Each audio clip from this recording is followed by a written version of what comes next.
Krishna basin మీద ఒక 500 టీఎంసీలు, గోదావరి బేసిన్ మీద దాదాపు ఒక 1000 టీఎంసీలకు మీరు బ్లాంకెట్ ఎన్ఓసి ఇవ్వండి. ఆ తర్వాత మీరు ఏ ప్రాజెక్టులు అయినా కట్టుకొని మాకు అభ్యంతరం లేదు. కేసీఆర్ గారు గోదావరి నదిలో మాకు 963 టీఎంసీల నీళ్లు కేటాయించారు.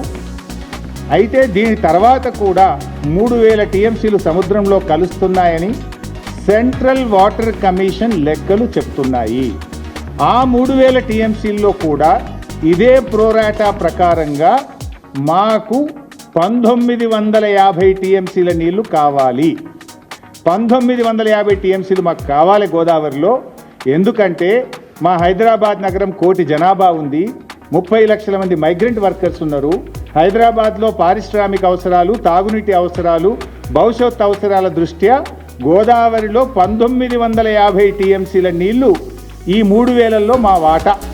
ఈ 3000 సముద్రంలో కలిసే దాంట్లో మా లెక్క 1950 టీఎంసీల నీళ్లు ఇవి మాకు ఇవ్వాలి అని కేంద్ర జలవనరుల శాఖకు ఆనాడు కేసీఆర్ గారు రాశారు. అంటే ఇప్పుడు మనకు వస్తున్న 968 కాక మరో 1950 మా లెక్క అని కేసీఆర్ చెప్పిండు. నికర జలాలలో ఏ విధంగా అయితే ప్రపోర్షనేట్ గా 968 టీఎంసీ మనకు, 518 టీఎంసీ ఆంధ్రప్రదేశ్కి వచ్చిందో, అదే విధంగా గోదావరిలో ఉండే మిగులు జలాలు కావచ్చు, గోదావరిలో ఉండే వరద జలాలు కావచ్చు, ప్రపోర్షనేట్ గా తెలంగాణకు కూడా ఒక రైట్ వస్తుంది.